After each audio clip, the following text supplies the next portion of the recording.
Um, Welcome to Steel Talk, the first episode featuring Ben Shippam. We're just going to have a good chat with Ben today and just see what he's all about, see what he's doing, see what his career's been all about.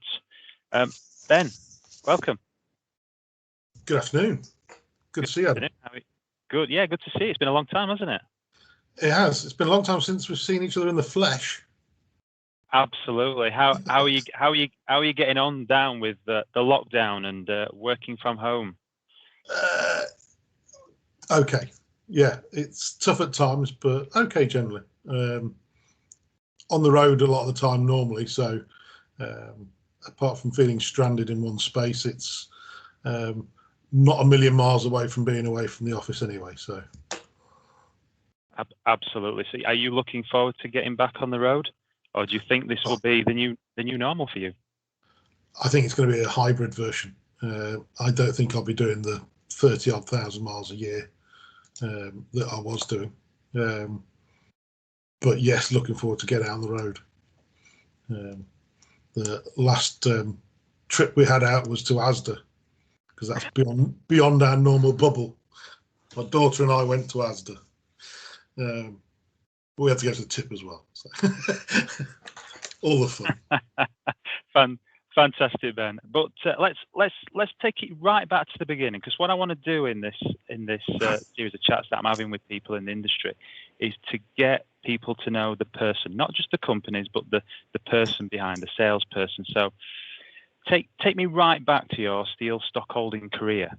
Where did it all start, Ben?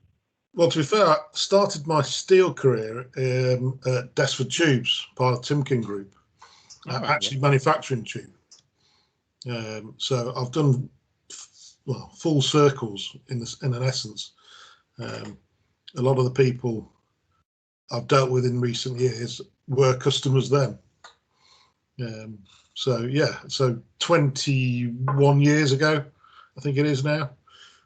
Started at Desford as an internal salesperson with absolutely no experience of anything in my life to do with metal or any formal selling.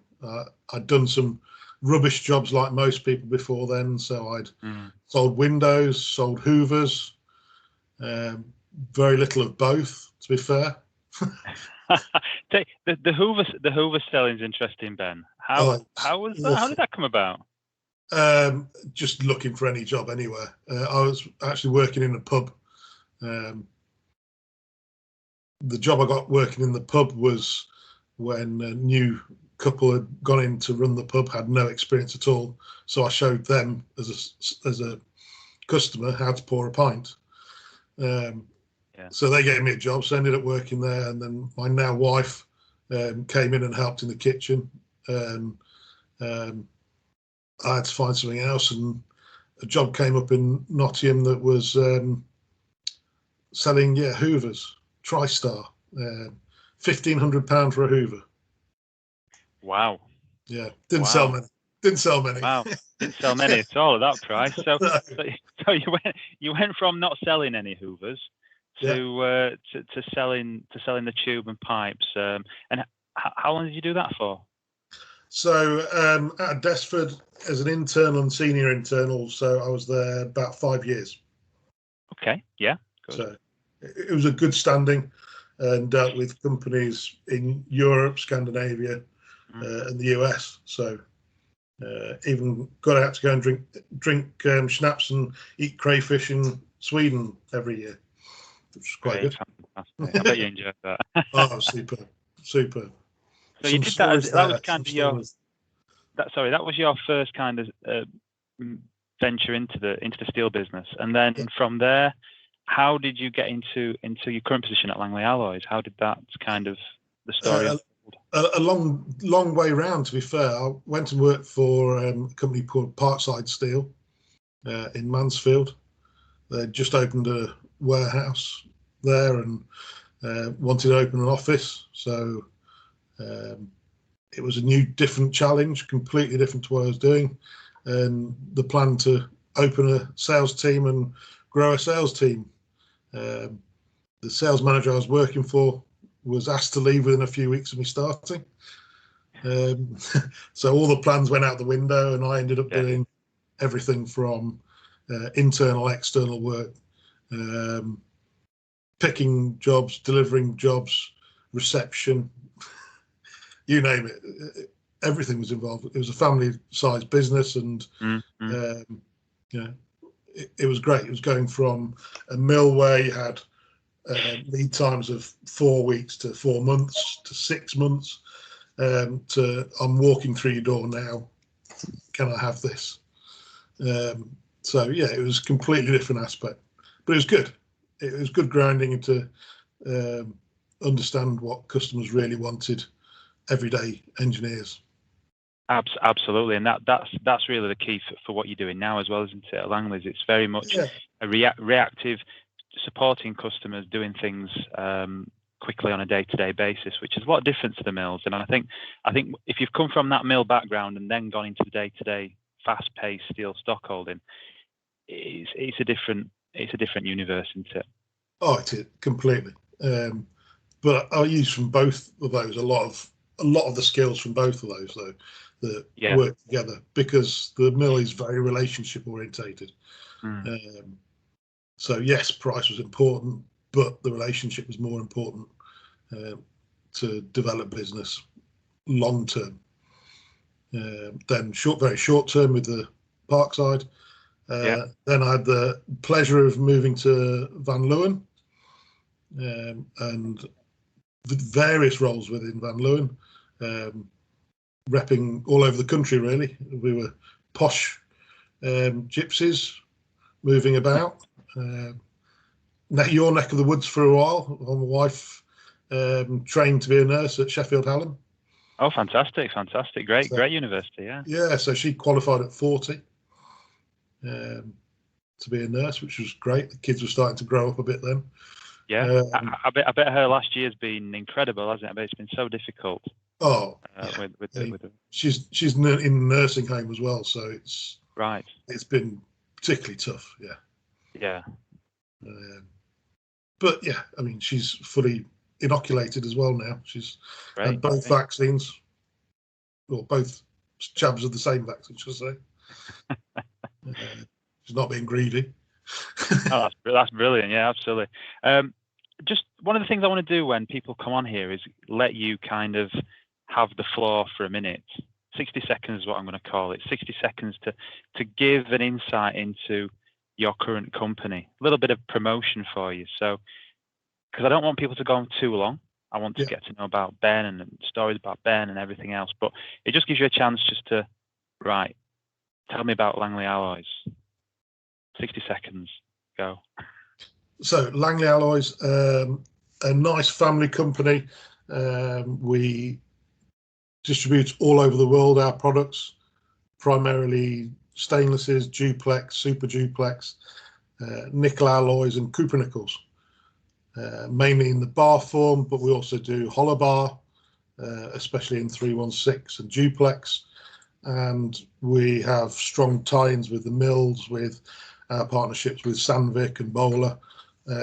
So we have a great offering, and we can offer for materials everything from the fastener industry, oil and gas, subsea,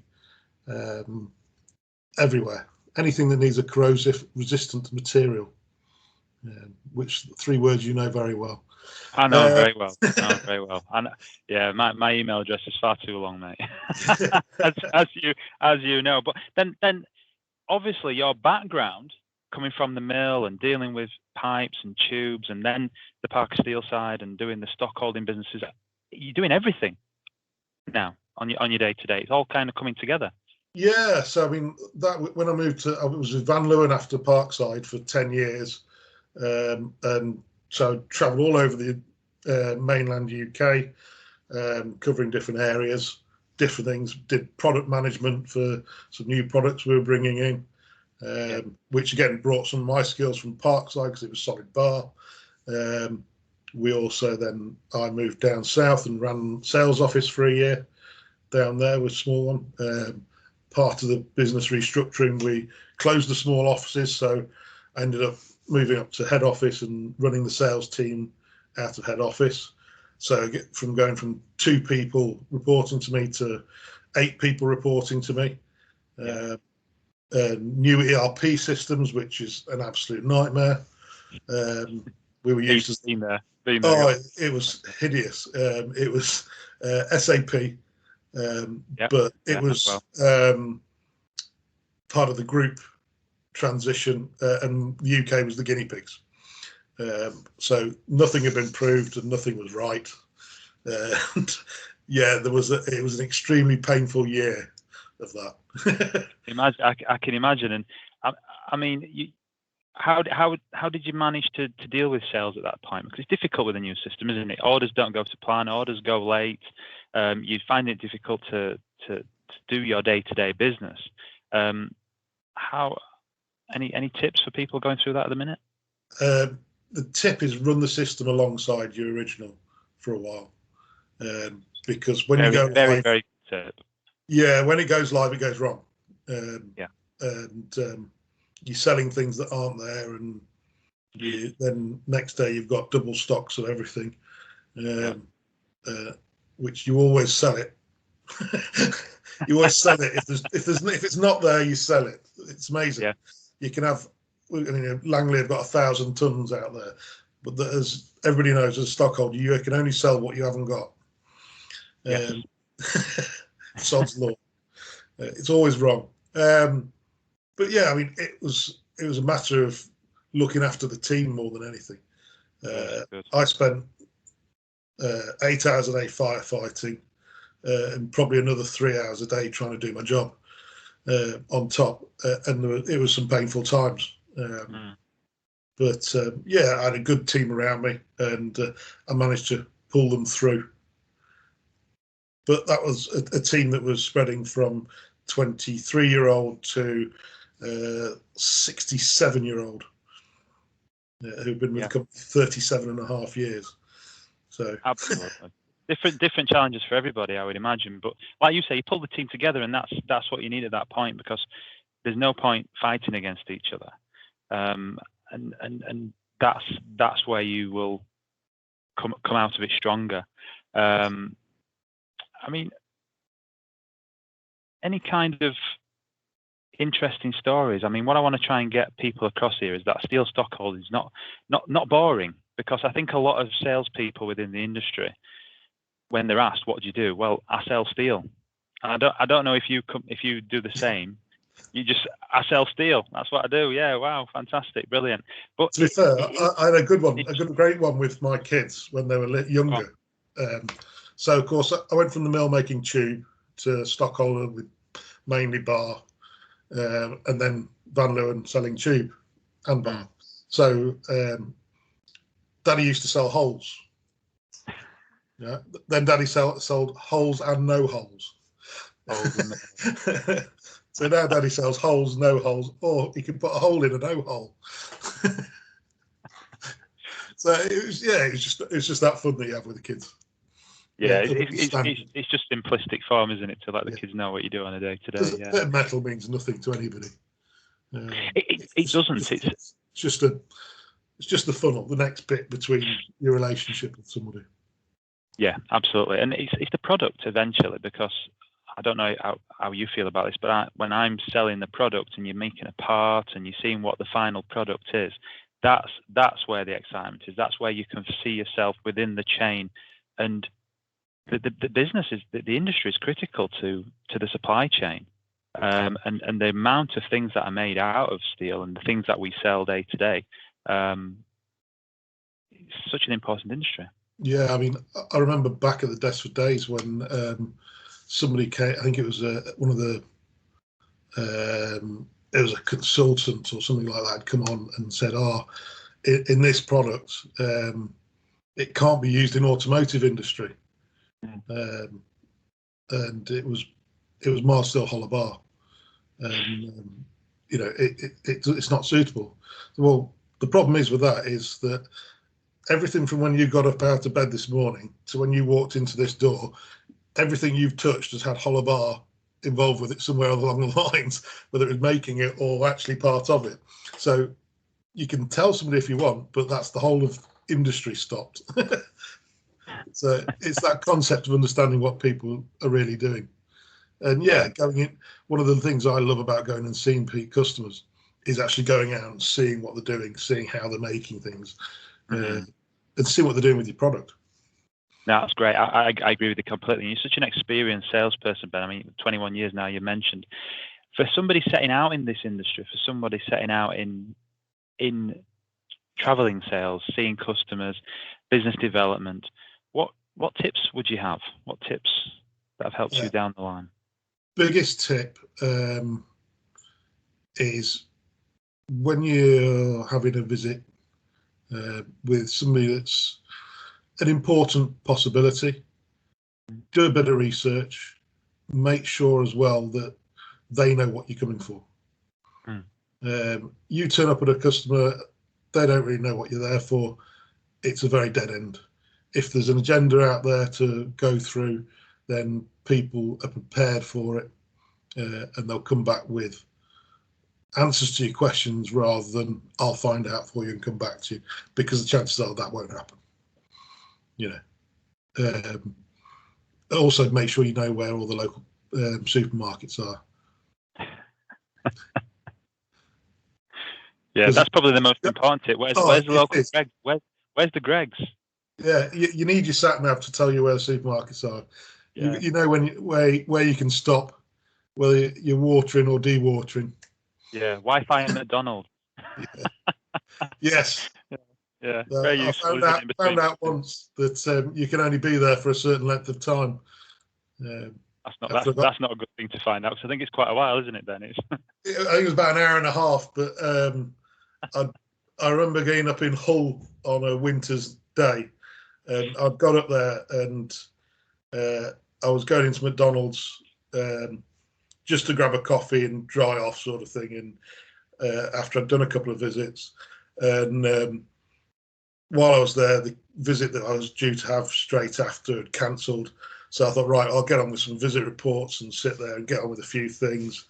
I think about 3 weeks later, I got a letter through the post from for a fine for overstaying the hour and a half that you're allowed. A fine as well? A fine, yeah, as it happens. It was back when they were unenforceable, so.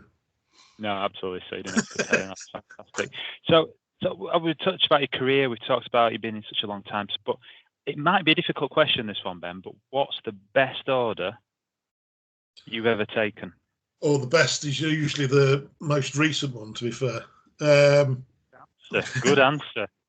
But also, somebody said the best one is always the next one. Yeah, I've heard that a lot. Yeah, but yeah, that's great. But it's not you haven't got that order yet. So, yeah, I mean, recently we've tied up a great order for a company, something slightly out of our product range, but we're offering next level certification on it, call off order over the next 12 months, and that at the underestimate is probably a couple $100,000, but I've got a feeling it could potentially be a lot more than that. So that's one of the most recent ones. But I always say, I think my best ever order was, again, going back to the Desford days, when most things were done on spreadsheets. We didn't have clever systems. It wasn't much more than an abacus system. And was dealing with Helen's Raw, in fact, in Sweden, and part of what was Bentley Group, now Van Leeuwen Master Group, and we were quoting for hundreds of thousands of cut pieces of tube, that we don't normally get involved with that. So we had a spreadsheet that you had to do all the calculations on to make sure you got all the costs right. Quoted it. Helens were extremely happy with it. They ended up getting the order for this contract. So I think it was something like 300,000 cut pieces over a year, worth best part £500,000 a year. And it then worked out that when you changed it to euros on the spreadsheet, it didn't recalculate. So I'd sold sterling prices to euros. And this isn't when euros 1.1, it was 1.45. Get away with it today, but you can't. You You can't. couldn't then, no. That was some very butt clenching times. But we negotiated. We got the order at a low margin, but we made money, and Helen's got the order. So it was good. In the essence, it brought everything together. And I think they're still doing that same business. We're still doing that same business when Desford closed. That's good. That's fantastic. I think the contracts and things aside, which the way you're going, I think that's where a lot of people are benefiting at the moment, trying to build that long-term confidence and future. How are you finding the industry at the moment? Do you think it's coming back? Do you think there's positivity out there? I think so. I think very recently it's starting to pick up a bit more. Exchange rates having an influence. Barrel price of oil is being steady, so that's having an influence. We just need the confidence now, I think, of the COVID vaccinations and life everywhere to start getting a bit more back to normal. And I think the UK is in a great position.